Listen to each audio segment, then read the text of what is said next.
Dios te bendiga, Dios te guarde, te habla el pastor Juan González y en esta maravillosa hora queremos saludar a la audiencia, todos aquellos que se conectan a través de las redes sociales y a través de nuestro canal también de YouTube, JTR Radio TV.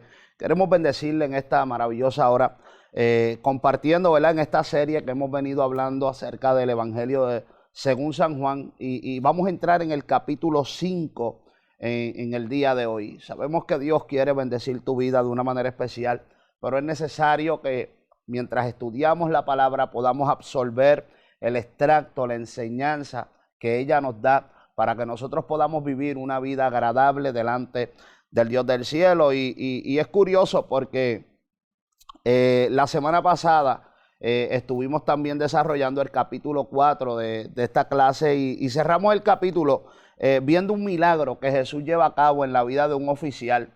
Este oficial, su hijo estaba al borde de la muerte. Y cuando este oficial ve que Jesús llega a la ciudad, se acerca y le pide que descienda a su casa de emergencia porque su hijo estaba gravemente enfermo de muerte.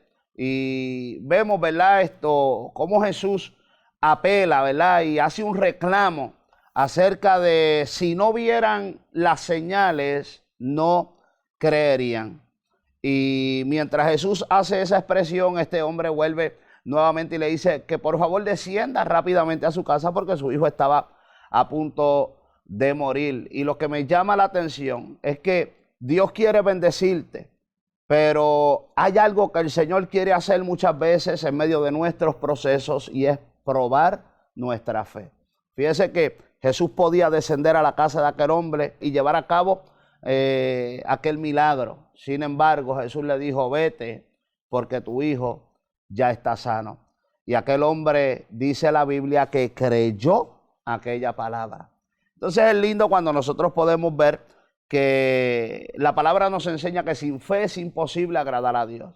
Así que una de las cosas que Dios quiere probar en nuestra vida es la fe. Por eso muchas veces pasamos por diferentes situaciones, diferentes circunstancias que marcan nuestra vida, pero son las que nos enseñan a creer y a confiar fielmente en nuestro Señor Jesucristo. Bendito sea Dios para siempre. Así que en este día vamos a estar comenzando en el capítulo 5 del libro de Juan y quiero comenzar con estos versos para que usted vaya entendiendo acerca de lo que vamos a estar hablando en este día. Capítulo 5 del libro de Juan, verso 1, dice, después de estas cosas había una fiesta de los judíos y subió Jesús a Jerusalén.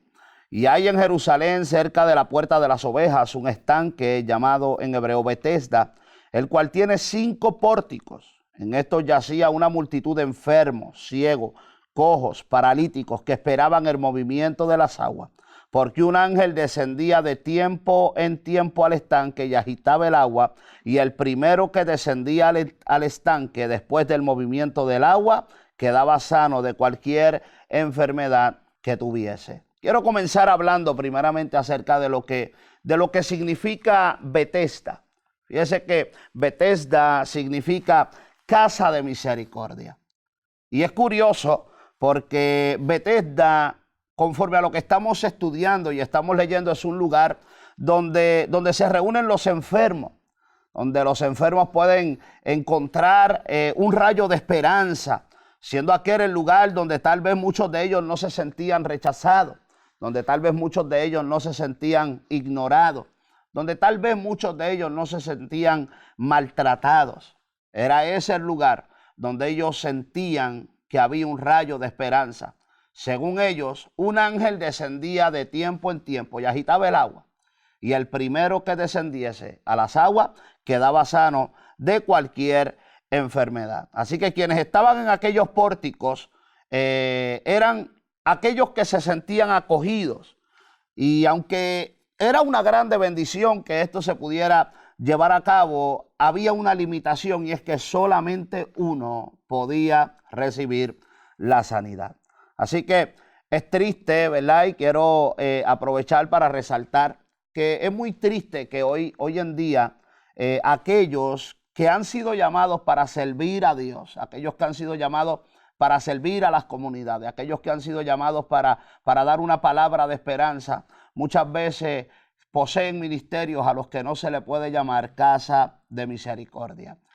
Y es lo triste de lo que estamos viviendo en estos tiempos, porque en estos tiempos estamos viendo una necesidad rampante. En muchos lugares las vidas están por donde quiera, la gente, la necesidad está por donde quiera. Y estamos viendo que en muchos lugares, cuando entramos, en vez de encontrar ese lugar de esperanza, ese lugar donde me siento acogido, ese lugar donde no me siento rechazado, donde puedo encontrar el amor, donde puedo encontrar la manifestación de un amor puro, sincero, genuino.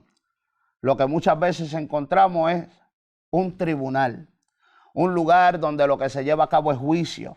Muchas veces entramos a lugares donde lo que sentimos es el rechazo de aquellos que le sirven a Dios. Y conozco muchísimas personas que han entrado a iglesias y luego han dicho no regreso más porque entré y me sentí tan incómodo, no fui saludado o sentí que no era aceptado en ese lugar. Sin embargo, podemos ver cómo en aquel estanque habían un montón de personas que estaban enfermos y que en aquel lugar sentían que allí era donde único estaba su esperanza. Ahora bien, una de las cosas que se manifiesta en este lugar es que aunque aquella bendición era limitada, también se estaba manifestando una actitud de egoísmo. Cada una de las personas que llegaba a aquel lugar, lo único que estaba esperando era que se agitaran aquellas aguas para buscar su propia bendición. Fíjate que tristemente podemos comparar esto a la iglesia moderna. Mucha gente llega a la iglesia con una necesidad impresionante. Llegan a la iglesia cargados, cansados de tanto sufrir, de vagar por la vida. Sin embargo, cuando entran por las puertas de la iglesia hay tantas personas detrás de una bendición. Están tan lejos de manifestar el amor de Dios. La palabra dice que el amor no busca lo suyo propio. Y la Biblia dice que el que no ama no es de Dios. Entonces, una de las manifestaciones que se debe ver a raíz de aquellos que verdaderamente aman a Dios es desear que otros sean bendecidos por parte de Dios. Sin embargo, vemos este mover egoísta, un mover de personas que solamente están buscando su propia bendición, su propio beneficio. Y esto es típico en la iglesia de estos tiempos. Estas señales que se están manifestando en este tiempo, en la iglesia moderna, son las que realmente nos indican que estamos a punto de ver a Cristo venir a levantar la iglesia fiel. Lo triste de esto es que muchos se van a quedar porque han tomado una actitud egoísta. No es la actitud que debe manifestarse en la iglesia, no es la actitud que realmente debe manifestar el amor de Cristo, sino que el amor no busca lo suyo propio. Creo que esta es una gran enseñanza que nos enseña muchas veces a convertirnos en intercesores. Fíjate que hay algo bien curioso y es que lo que es interceder y clamar a Dios para que Dios me bendiga son dos cosas totalmente diferentes. Entonces, cuando venimos a la iglesia muchas veces lo que debemos convertirnos en intercesores para que Dios bendiga a aquellos que están a nuestro alrededor, para que Dios bendiga a aquellos que están viniendo, aquellos amigos que están llegando a la iglesia, que de alguna u otra manera puedan ser bendecidos de parte del Dios del cielo, que Dios se pueda glorificar en su vida y que ellos puedan recibir también la bendición de Dios. Quiero comenzar a ir poco a poco relatando los versos. El verso 5 y verso 6 dicen: había allí un hombre que hacía 38 años que estaba enfermo. Cuando Jesús lo vio acostado, supo que llevaba ya mucho tiempo así y le dijo: ¿quieres ser sano? Así que vemos a un hombre que la vida le está pasando por encima y que su condición lo está consumiendo. Está en un lugar que proporciona esperanza, pero lamentablemente el egoísmo, esa actitud egoísta no permite que él pueda alcanzar una bendición. Vemos un hombre que lleva 38 años postrado en un lugar, esperanzado, porque de tiempo en tiempo un ángel desciende y remueve las aguas, y el primero que desciende recibe sanidad. Pero vemos un hombre que la vida ya le ha pasado por encima, un hombre que continúa a envejecer y una actitud egoísta, porque no hay una manifestación de amor, porque cada cual está en busca de su propia bendición. Vemos un hombre estancado, un hombre que no ha podido recibir una bendición en la que está esperando. ¿Cuánta gente hay dentro de la iglesia esperando una bendición? Y tal vez por el egoísmo de otros que piensan que son más importantes, tal vez por el egoísmo de otros que se creen que saben más, tal vez por el egoísmo de otros que piensan que porque tienen estudio o porque han llegado a alcanzar ciertas jerarquías dentro de sus áreas ministeriales, muchas veces ese egoísmo ha paralizado a otros y los ha destruido por muchos años. Bendito sea el nombre del Señor. Así que todo esto lo estamos viendo en la iglesia moderna. Son cosas que traemos a colación en estos tiempos porque la Biblia está para que nosotros podamos reflejarnos en ella, porque es el manual que nos fue dejado para que nosotros podamos ser salvos. Esta es la regla infalible de Dios y es a través de la Escritura y en obediencia a ella como vamos a heredar el reino de los cielos. Así que aquí en estos versos hemos podido ver cómo Juan expone también uno de los atributos de Jesús que lo unifica con el Padre, hablando acerca de su omnisciencia. Fíjate que en el versículo 6 hay una expresión cuando dice, cuando Jesús lo vio acostado y supo que llevaba así ya mucho tiempo. Así que primero quiero que podamos ver cómo Jesús conoce tu dolor, conoce tu condición. Él no ignora lo que tú estás pasando. La Biblia dice que cuando Jesús lo vio, supo que llevaba así mucho tiempo. Quiere decir que Jesús no estaba pasando por alto los años que este hombre llevaba en su quebranto, los años que llevaba sufriendo, los años que llevaba paralizado. Yo me imagino cuántas veces él vio tal vez aquel ángel descender y remover aquellas aguas, y cuando él esperanzado sentía que iba a ser bendecido por Dios, alguien se adelantaba y tomaba la bendición que tanto él anhelaba. Así que tenemos que entender que Dios está pendiente de todo, que ninguno de nuestros dolores, nuestras penas o tal vez nuestra enfermedad pasa desapercibida delante de Dios. La Biblia dice que el ojo de Jehová atalaya toda la tierra. Y si algo yo puedo decirte sin temor a equivocarme, es que Dios te está mirando, que Dios tiene cuidado de ti, que Dios quiere bendecirte, que la mano de Dios está extendida para ayudarte. Dice la palabra que aún antes de que tú hables, antes de que tú expreses esa petición que tienes delante de Dios, ya es conocida delante de Él. Mas sin embargo, busca el Señor que nuestra fe sea puesta en acción, porque nuestra fe siempre va a ser probada. Y una vez ponemos nuestra fe en acción, la Biblia dice que para el que cree, todas las cosas le son posibles. Número 2, quiero también resaltar que a pesar de nuestra culpa, a pesar de los errores que nosotros muchas veces cometemos, Dios es un Dios de oportunidades. Dios es un Dios que nos da la oportunidad siempre de recapacitar y corregir nuestro error. Veamos lo que dice en los próximos versos en esta escritura. Señor, le respondió el enfermo, no tengo quien me meta en el estanque cuando se agita el agua, y entre tanto que yo voy, otro desciende antes que yo. Jesús le dijo, levántate, toma tu lecho y anda. Y al instante aquel hombre fue sanado y tomó su lecho y anduvo, y era día de reposo aquel día. Entonces los judíos dijeron a aquel que había sido sanado, es día de reposo, no te es lícito llevar tu lecho. Él le respondió, el que me sanó, él mismo me dijo, toma tu lecho y anda. Entonces le preguntaron, ¿quién es el que te dijo, toma tu lecho y anda? Y el que había sido sanado no sabía quién fuese, porque Jesús se había apartado de la gente que estaba en aquel lugar.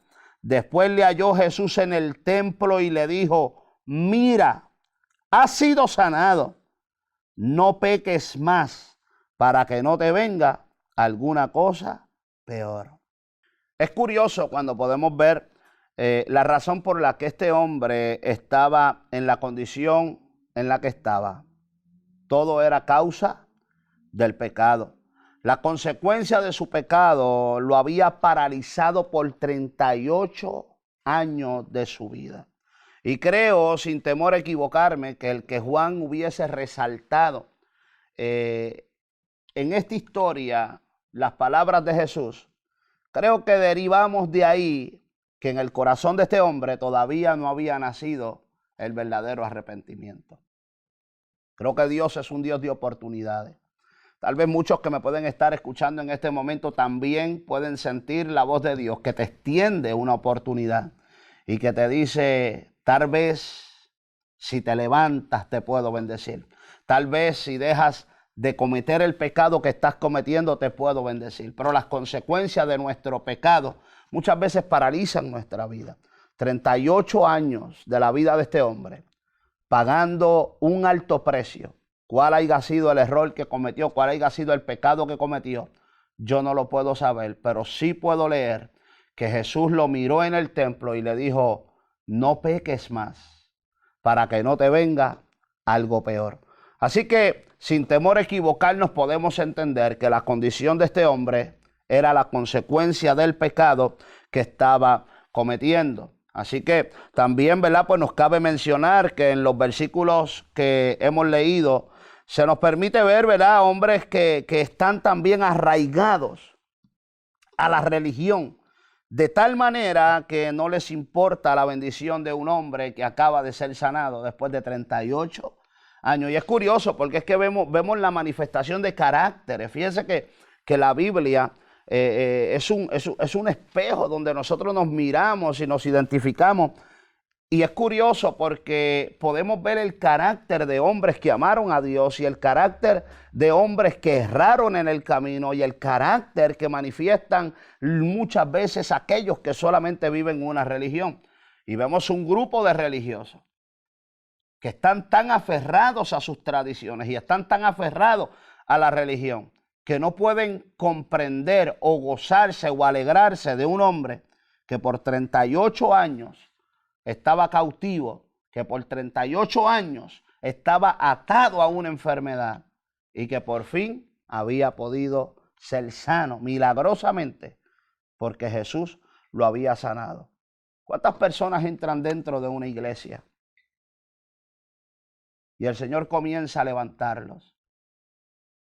Pero no podemos darnos de cuenta de lo que Dios está haciendo en esa vida porque estamos muy aferrados a nuestras tradiciones.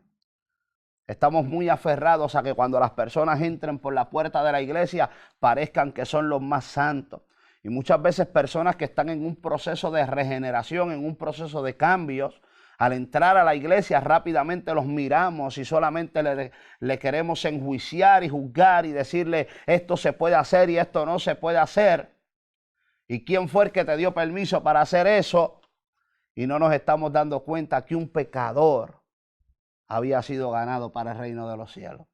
Que un hombre provocó que el cielo se vistiera de fiesta y que hubiera grande gozo y grande alabanza y grande celebración en el reino de los cielos. Sin embargo, la religión muchas veces nos hace ver las cosas desde otro punto de vista. No estamos aquí criticando ninguna religión, ningún credo. Estamos defendiendo la postura bíblica. ¿Qué dice la Biblia acerca de estos caracteres?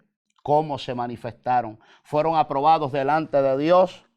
Por eso creo que la Biblia es clara cuando dice, procura presentarte ante Dios aprobado, como obrero que no tiene de qué avergonzarse, que usa bien la palabra de verdad.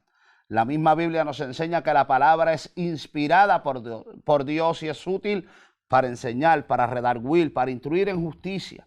La palabra es la que nos aconseja, la palabra es la que nos guía, la palabra es la que nos muestra el carácter que hay que asumir, la postura que hay que asumir para poder ser salvo y también aquella postura que hay que rechazar porque nos descalifica en el camino. Bendito sea Dios para siempre. Vamos a continuar con algunos de los versos. El verso 15 lee de la siguiente manera: el hombre se fue y dio aviso a los judíos que Jesús era el que le había sanado.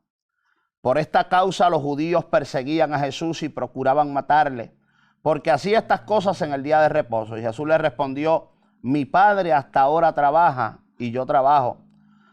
Por esto los judíos aún más procuraban matarle, porque no solo quebrantaba el día de reposo, sino que también decía que Dios era su propio Padre, haciéndose igual a Dios. Una de las cosas importantes en este capítulo es comprender que Jesús no vino a violentar la palabra. Jesús no vino a pasarle a la ley por encima, vino a cumplirla en sí mismo. Lo que Jesús violentó muchas veces fueron las tradiciones en las que la religión había caído. Y creo que ese es el problema de la religión, que nos convierte en idólatras de nuestros propios movimientos. Idolatramos aquello que nosotros mismos hemos creado. Y estos hombres los vemos como aún en medio de su vida idolatraban sus propias reglas, sus propias normas.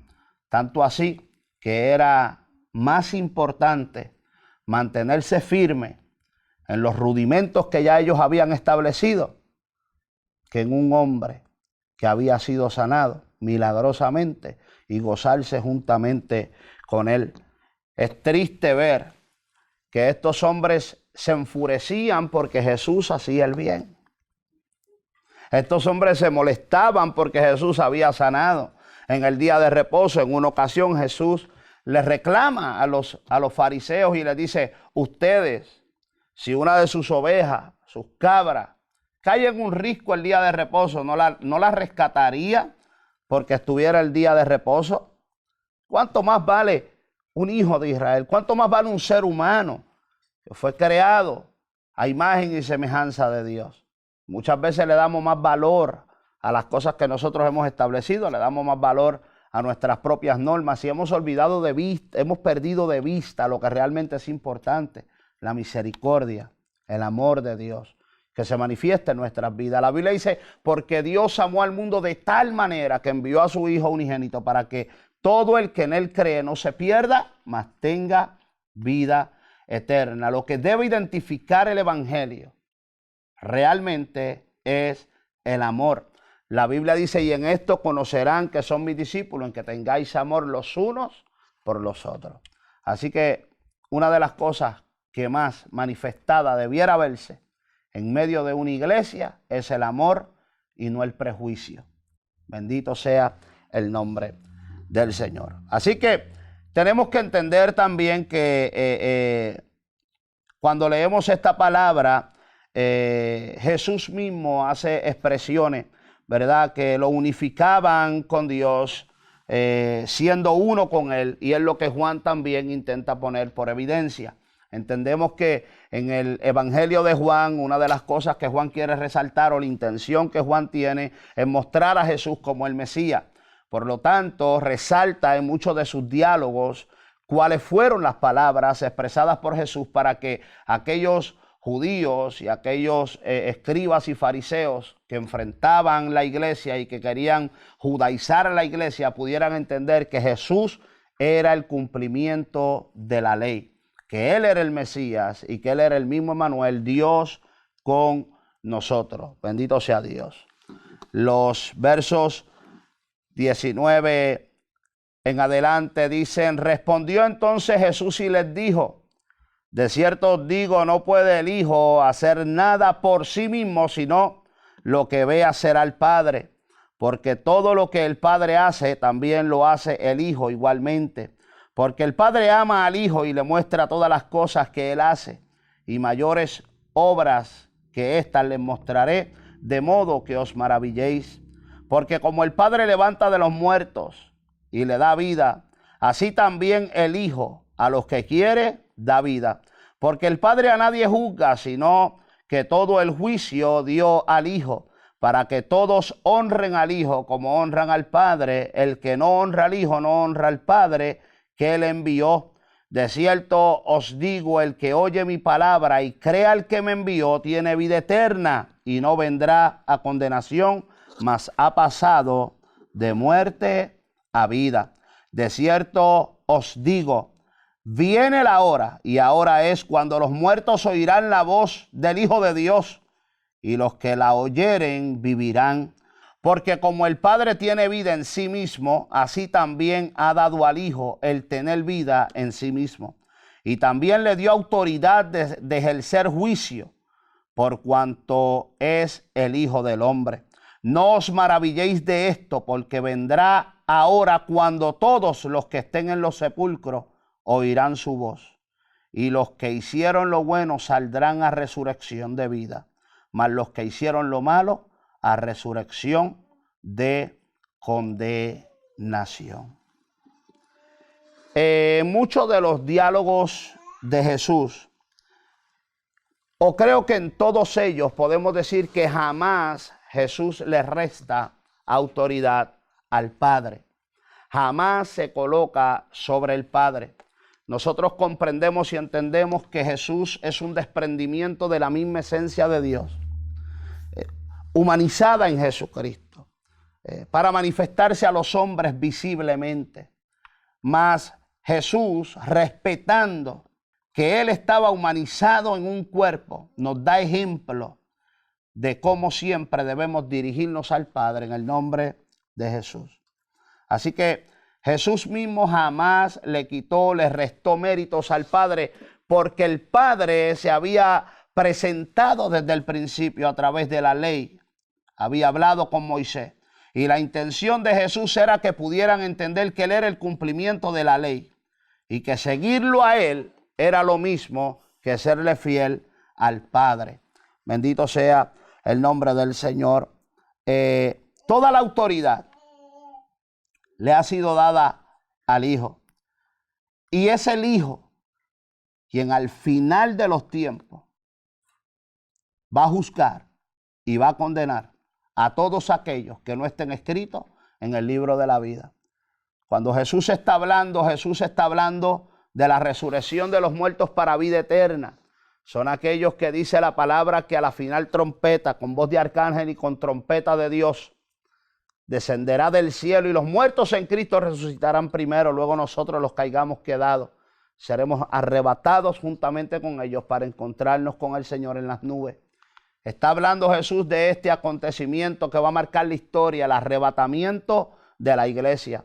Esos que hayan muerto en Cristo se levantarán al escuchar la trompeta, retomarán sus cuerpos y sus cuerpos serán transformados en incorruptibles. Y entonces nos encontraremos con el Señor en las nubes. Pero al final de los tiempos también habrá otra resurrección. Es cuando entonces el infierno entregará sus muertos y el mar entregará sus muertos y los muertos que están en el Hades retomarán sus cuerpos, pero esos no serán transformados en incorruptibilidad, sino que serán lanzados al lago de fuego y azufre para ser condenados y vivir en tormentos por la eternidad. Jesús está hablando misterios poderosos, para ellos tal vez difíciles de entender. Muchos de ellos tal vez no los podían comprender en el momento en el que Jesús estaba manifestando, pero todo estaba ya declarado y revelado. Tal vez Juan aún no había recibido la revelación del fin de los tiempos, pero Daniel ya había recibido la revelación del fin de los tiempos. Así que Jesús está hablando de misterios que ya habían sido revelados a los profetas. Y lo que Él intenta que se pueda entender y que los judíos pudieran entender es que Él era el Hijo de Dios, que toda la autoridad le había sido entregada a Él y que al final de los tiempos Él iba a juzgar toda carne y todo aquel que no se hallara en el libro de la vida morirá eternamente, mientras que los que hayan creído en su nombre, dice la Biblia, que aunque estén muertos, vivirán. Bendito sea el nombre del Señor. Verso 30 dice: no puedo yo hacer nada por mí mismo, según oigo, así juzgo, y mi juicio es justo, porque no busco mi voluntad, sino la voluntad del que me envió, la del Padre. Así que es necesario que ellos pudieran comprender que lo que ellos estaban viviendo era el plan de Dios. Jesús era el plan de Dios el plan de redención. Por eso cuando Juan, el Bautista, ve a Jesús, dice, he aquí el Cordero de Dios que quita el pecado del mundo. Así que Jesús no se movía por su naturaleza, Jesús no se movía por una naturaleza humana, sino que se movía en obediencia al Padre en todo tiempo. El verso 31 dice, si yo doy testimonio acerca de mí, mi testimonio no es verdadero. Otro es el que da testimonio acerca de mí, y sé que el testimonio que da es verdadero. Vosotros enviasteis mensajeros a Juan y él dio testimonio de la verdad. Él era antorcha ardiente y alumbraba, y vosotros quisisteis regocijaros por un tiempo en su luz. El verso 34 también dice, pero yo no recibo testimonio de hombre alguno, mas digo esto para que vosotros seáis salvos.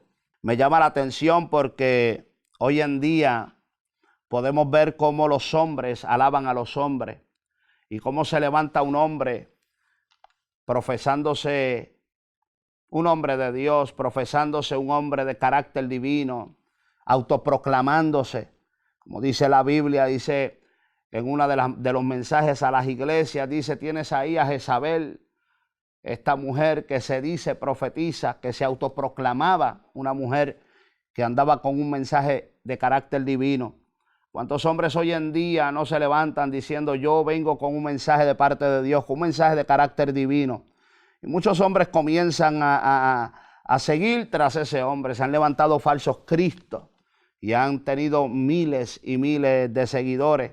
Y es triste cuando podemos ver este tipo de cosas, hombres que se autoproclaman y son seguidos por otros hombres. Sin embargo, Jesús está diciendo, yo no soy el que doy testimonio acerca de mí, es otro el que da testimonio acerca de mí. Ustedes respetaban a Juan, ustedes se regocijaron en el mensaje, creyeron en el mensaje que él estaba hablando y era de mí de quien él estaba hablando.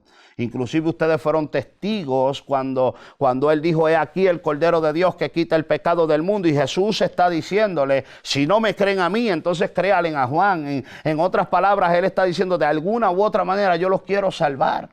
Si no me creen a mí, entonces créanle a él.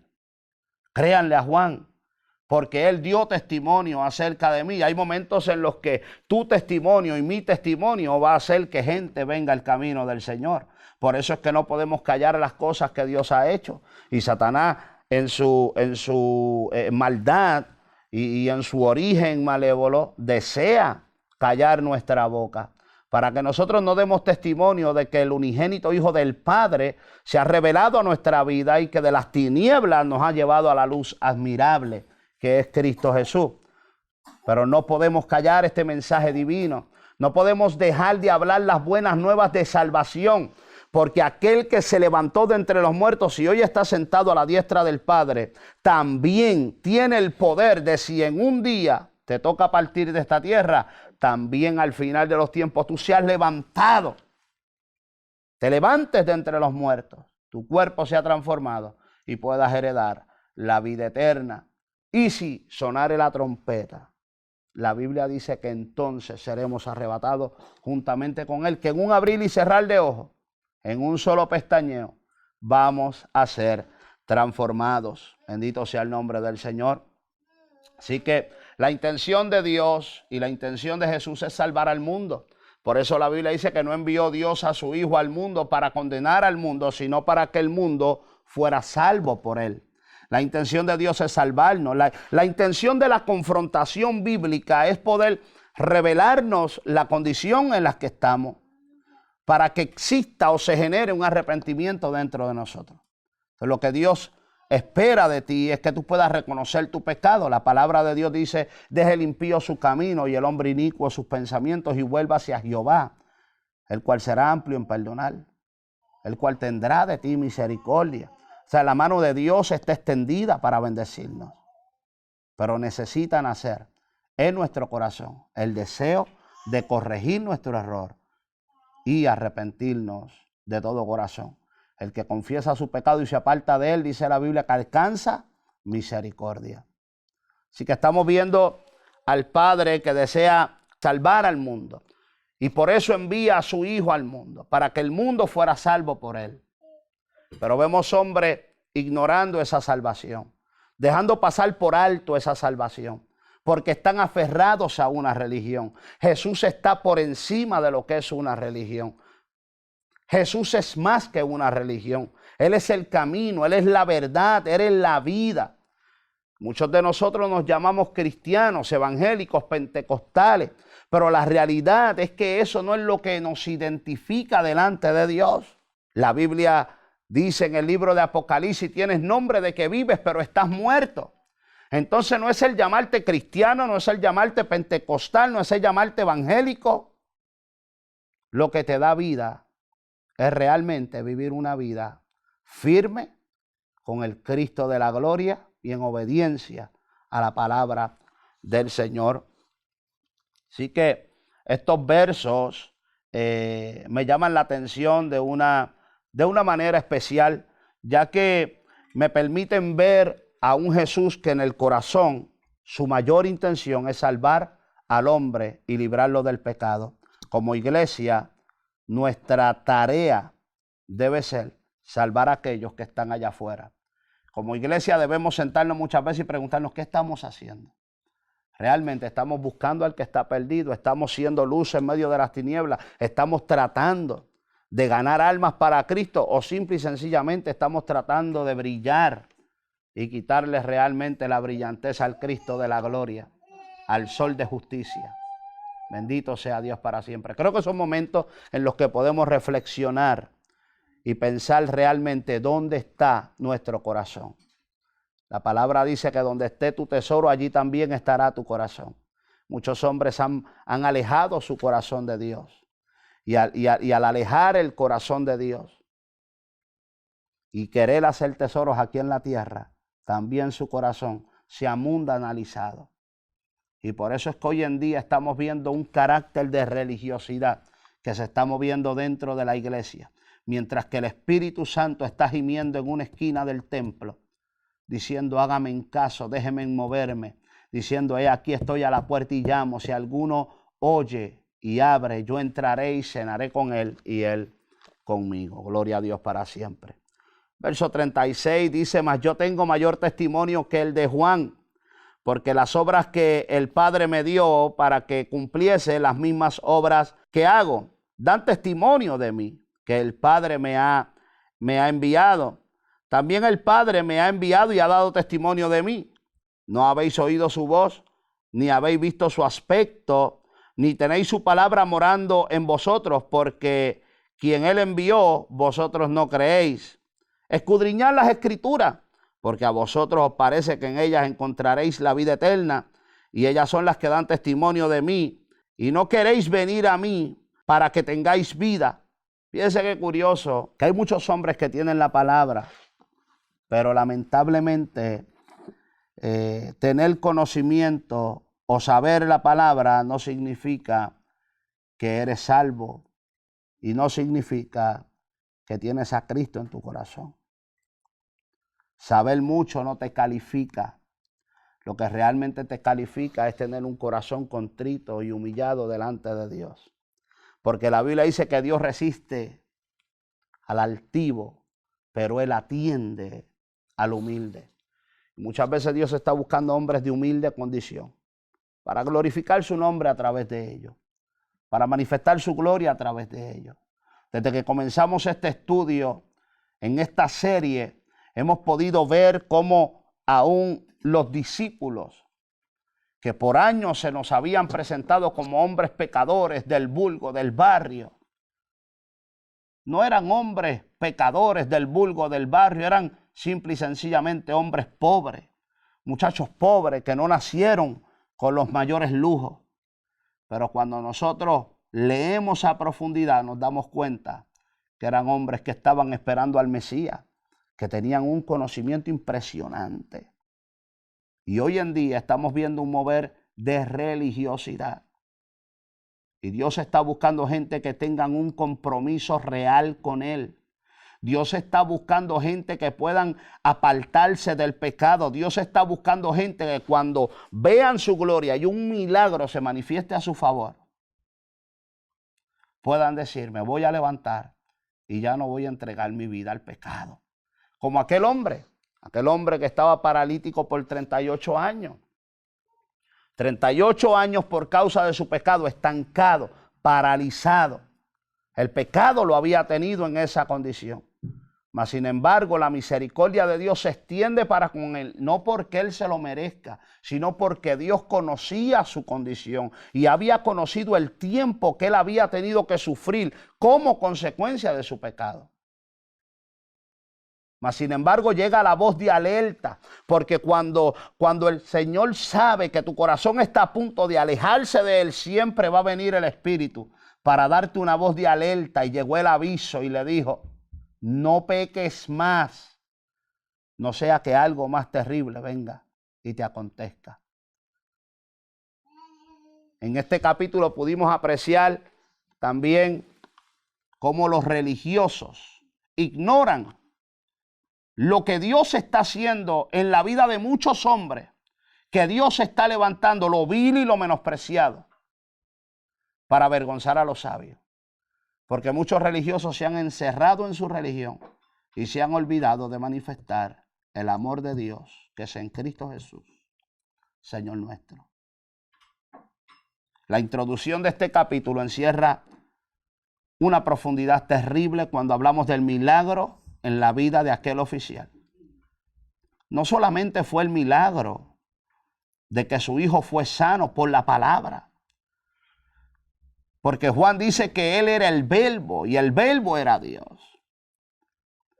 Y Juan está exponiendo a través de este relato que la palabra de Jesús tenía poder porque él era la palabra. Y así como el reino de los cielos, así como todo lo creado, las aves, alabado sea el nombre del Señor, los árboles, la mar, las lumbreras, las estrellas, todo fue creado por la palabra.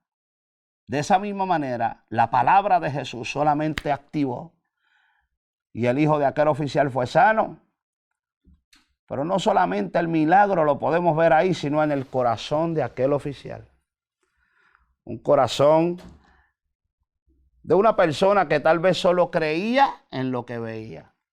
Si no vieren señales, no creeréis. Pero Jesús le dice: ahora te vas a tener que mover por fe. Ve, porque tu hijo ha sanado. Ahora yo te extiendo un llamado. Tal vez tú que estás ahí, que me estás mirando a través de las redes sociales, que me estás mirando a través de nuestro canal JTR Radio TV.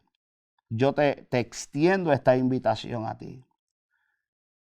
Y te pregunto, ¿realmente has activado tu fe? ¿Crees realmente que Jesucristo es el Señor y que Dios le levantó de los muertos? ¿Crees con todo tu corazón y estás dispuesto a confesarlo con tus labios? Pues yo quiero decirte que la mano de Dios también está ahí para bendecirte, para abrazarte, para cobijarte, para ayudarte. La Biblia dice que aunque andes en valle de sombra y de muerte, no temeré, decía el salmista, porque tú estarás conmigo, tu vara y tu cayado me infundirán aliento. Aderezas mesa delante de mí en presencia de mis angustiadores. No importa por lo que estés pasando, no importa la situación que te abrace, la enfermedad que agobie tu cuerpo. Hoy estamos hablando del Hijo de Dios, Emmanuel, Dios con nosotros, la palabra, la autoridad, quien venció la muerte, quien llevó nuestras dolencias en la cruz del Calvario. Y Él hoy quiere bendecir tu vida. Yo quiero hacer una oración juntamente contigo. Y si a través de este estudio tu vida ha sido edificada, quiero que continúes contactándonos, dale like, suscríbete a nuestro canal. Y puedes continuar buscándonos a través de las redes sociales. Iglesia de Avivamiento JTR. Nos puedes encontrar en Facebook. También nos puedes encontrar en YouTube a través de JTR Radio TV. Y también puedes accesarnos a través de www.jtrradio.com/radio. Y puedes escuchar nuestra emisora a través de www.jtrradio.com/radio. Ahí también podrás encontrar información acerca de nosotros. Así que Inclina tu rostro y oramos. Padre, en el nombre de Jesús, te damos gracias por este estudio, Señor, por esta palabra que hemos podido compartir. Yo te pido que haga el efecto para lo que fue enviada, Señor. Que si hay alguien a través de las redes, Señor, que necesita un milagro, que necesita fuerza, que necesita tu bendición. Señor, que tu Espíritu Santo obre de una manera especial. Señor, yo te pido que si hay alguno que esta palabra ha sido de bendición, que hoy pueda mirar al cielo y decir: te entrego mi vida, te acepto como Salvador, escribe mi nombre en el libro de la vida, y que la sangre que fue derramada en el madero me limpie de todo pecado.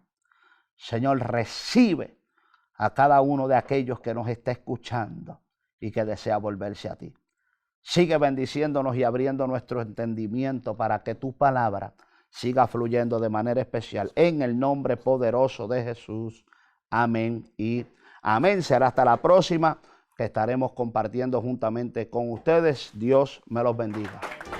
Si esta clase fue de bendición a tu vida y de edificación, no olvides darle me gusta y suscribirte a nuestro canal para que así puedas recibir notificación cada vez que subimos un video. Estamos subiendo estas clases para que sean de grande bendición y edificación para tu vida. Dios te bendiga.